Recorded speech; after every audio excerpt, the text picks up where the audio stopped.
Come on. And then you got what? What is that? Those shows, those housewives shows in the evening. See, I don't have TV. I haven't had one plugged in so long. I don't even know what they're called anymore. Desperate Housewives, right? It teaches the same things in the evening. It's accepted. Hey, if the man's out of the house and he's not giving you attention when you think it's necessary, hey, that's okay. The neighbor's there. He'll help you out.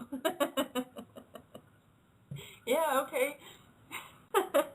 You ever think that maybe if you actually communicated and had, I don't think time is everybody thinks quantity right now is better, right? It's this self-gratification and instant gratification world that we think quantity is better. Look at me, I'm in Texas. Everything's bigger in Texas, right? We think everything bigger is better. Oh my God. What happened to quality? Even just like even 30 minutes actually with a good conversation with the ones you love, so much better than hours sitting with no one, watching a movie that requires no interaction with the person that's next to you. It's insane. But that's the way we're pushed. So instead of standing up and saying no and maybe doing things different, we accept the programming and we accept the instant gratification because it's easier, and it keeps us in a state of fear because if we change, we're going to stand out.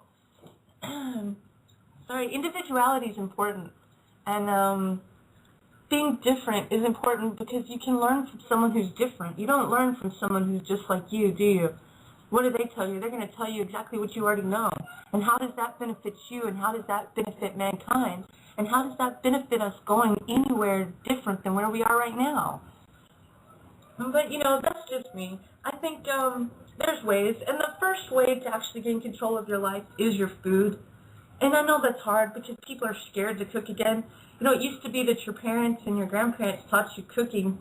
And now, because of the baby boomer generation that were taught, basically they didn't want to be like their parents. That's living in the past. Seriously, that's what happened. And so they didn't learn to cook, and they thought that they were doing what's best for their kids because they were being modern and bringing society to a different level. And look what's happened. We moved away from being people and away from being actual communities. And in my opinion, everything went down the drain. It's been scary since then.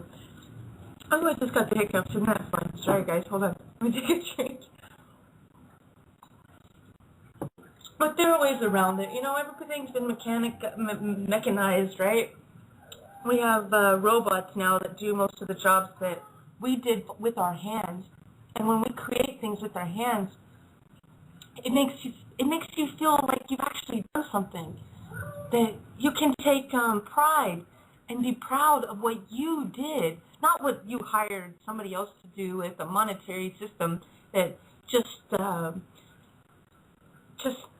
exasperates this false reality that's where you get status and power from. If you actually work your land and you actually build your house, do you know what that makes you feel like?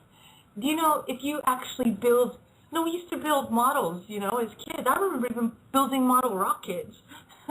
Just like that nice little scene they saw, it could have been a model rocket, right? Yeah, okay. Anyways, that's how you learned, We used to have little science experiments.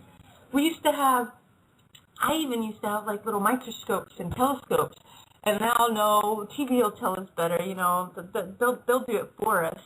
That's laziness. It's scary. But we accept it because that's okay. That makes it more time for us to sit in front of the TV, right? And people take vacations. This always trips me out. People take vacations and come home more stressed out than when they left. You go on a vacation and you have it planned down to the minute so that you can see everything that you think is important. And you be stressed out because you're on the schedule because someone else said this is what needs to be done. And this is what you do when you go on vacation. Please. A vacation would be nice when you can sit at home and enjoy your reality in a place of your own comfort with family and those that actually love you, and maybe be away from what's typical. So turn the TV off. Actually spend a week with yourself. Man, I even used to go camping in my own backyard, or my aunt's backyard. She had a big enough yard. Little things that let you, like, contact things again. Going fishing. I used to walk creeks all the time. And as a kid, go climbing through creeks and seeing what you can find. And now you can't do that. It's too dangerous. We're all living in a world of fear now. It's dangerous according to who? Huh? According to who? What? Are you afraid to go out with your kids and maybe go with them? So that'd be too difficult, right? That'd go against what you had planned. It's kind of scary. But I seriously digress. I really wanted to go a little bit more over some of the stuff I was going over on Saturday. Some of the more information that shows that we really are amazing, amazing people and a race, human beings, and that we have the ability to do so much more than we are ever been told. And if we can maybe realize that fear is not the way, that love truly is the answer, and love has nothing to do with a man and a woman, and I know that's been hallmarked and spread across our global consciousness. So like you hear love, that's automatically where our mind goes. And so that the reason why that is done is so that we don't love each other, that we don't love our neighbors, because see, that's not right. You know, love is important, and love is the one thing that actually changes our frequency to such a high-pitched, fast frequency that it can influence things around you. It is such a strong frequency. It is amazing, amazing. So I wanted to go over more of some of the details that show that maybe man really has been this way since we were created, no matter what you believe the Creator to be. For one, I'm not exactly, I'm not Christian, at least not by the concepts of what Christians are, because Christians don't exactly follow what Christ did or Christ said. They follow what the church says he did and says. And I'm sorry, but you better read again, because Christ really fought against the church, and he fought against the powers that be, the powers that existed in society that control people then. He fought against it in every way, but non-violently, which, you know, you don't want to do what's been done to you. That's exactly what Jesus said. What's the most important commandment? The Pharisees tried to trap him. His response was, do unto others as you would have them do unto you. What we now call the golden rule. Has anybody ever actually paid any attention to that? You know? But instead, you know, the churches tell us something different because they had to incorporate Jesus Christ into their belief structure to keep control over those that were starting to follow. So they take what he was saying and what he was doing, and they skew it to basically their point of view to keep us in fear. And there's ways around that. And one is to actually read, study yourself, and study yourself, study for yourself, study within yourself, study without yourself, outside of yourself. Study, read, look, research, do it yourself. Don't listen to what everybody else tells you. Don't listen to what I tell you. If you don't believe me, why don't you go look for yourself, you know? Find what works for you and what's true for you. Because what's true for you may not work for your neighbor. But that doesn't mean that they're wrong. That means that maybe you could learn from their point of view in a different way and give you a new perspective. But anyways, I wanted to go on to some of the, like I said, some of the things that have been shown. Hey, just in case anybody, you know, wants to join in or talk about anything, the phone number is 347-324-3704. And let me put the number into the chat room as well. So anybody can call in and join. I don't mind. We can talk about anything, so if you want to change the subject, it's all good, as long as we keep it kind of positive. There's enough negativity in this world. I'm trying to, you know, maybe show that there are different ways. And being human means more than I think we realize. So we are awesome, amazing, amazing creatures, beings, entities, and we have such awesome power that that's what is being hidden from us, is the simple fact that we are amazing. And I just would give anything for more people to realize this. So I just wanted to go through some more of the things Um, some of the evidence that shows that even prior to the Great Deluge, which of course is evident in just about every culture's history or myths or religious writings or just about anything that can be found, there was once the Great Deluge. So what happened prior to that, from what I've been able to find seriously, is that we were much more advanced than we are now, but we have a fear to believe that we're just now coming back to that level of advancement. And it's very scary for us to even conceive of such that, for the simple reason we've been told different. And you know why we've been told different is to keep us in this control system that has been executed, and it's a scary, scary thing. So I wanted to talk more about at this point we're going over, let's see, proof that shows that there was travel to North America long before any of modern history tends to show that man was even existing here. But records of other nations, we've got written history showing Tibetan record of at least 300 BC contains a map of Greenland lying far across the Eastern Sea or the Pacific.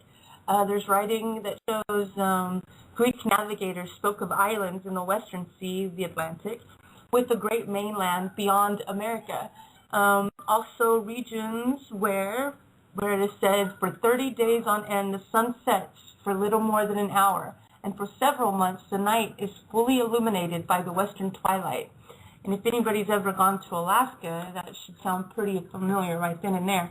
And countries where there's a day for 6 months and a night for 6 months. Okay? It's also written in some of the Egyptian documents or papyrus. Egyptian priests told the Greek Solon that the Atlantic is a real sea and the surrounding lands may be most truly called a continent. It was also written, let's see, according to interpretations of text by Plato and Diodorus, Phoenicians traded with Americas around 1000 BC. There's also written that in Seneca, 1st century, speaks of lands between the east coast of Asia and the west coast of Europe, which of course would be the Americas. He says that one day vast new lands will offer themselves to human view. Strabo, who was born in circa or about the time of CBC, writes of other inhabited lands and says that a huge continent will be discovered one day. All right, here's found in Massachusetts, and this actual artifact still exists.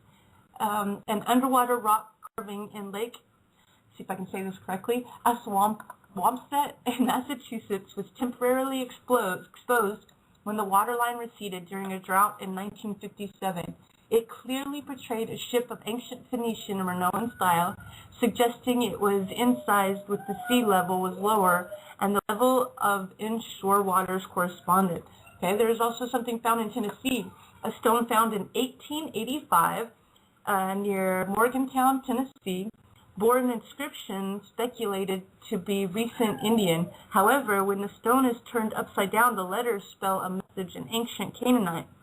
And it says for Jehu, Jehu, an example of an inscription having been looked at upside down for almost a century.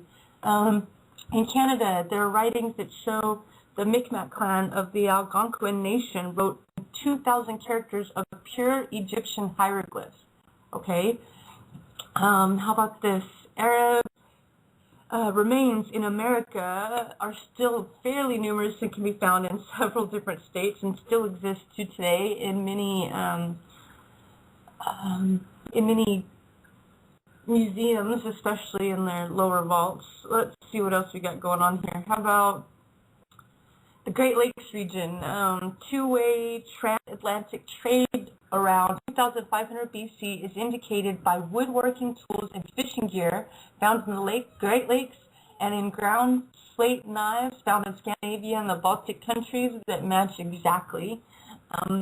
There still exists distinctive pottery of North America that's dated around 1000 BC that closely matches Baltic pottery of the same age.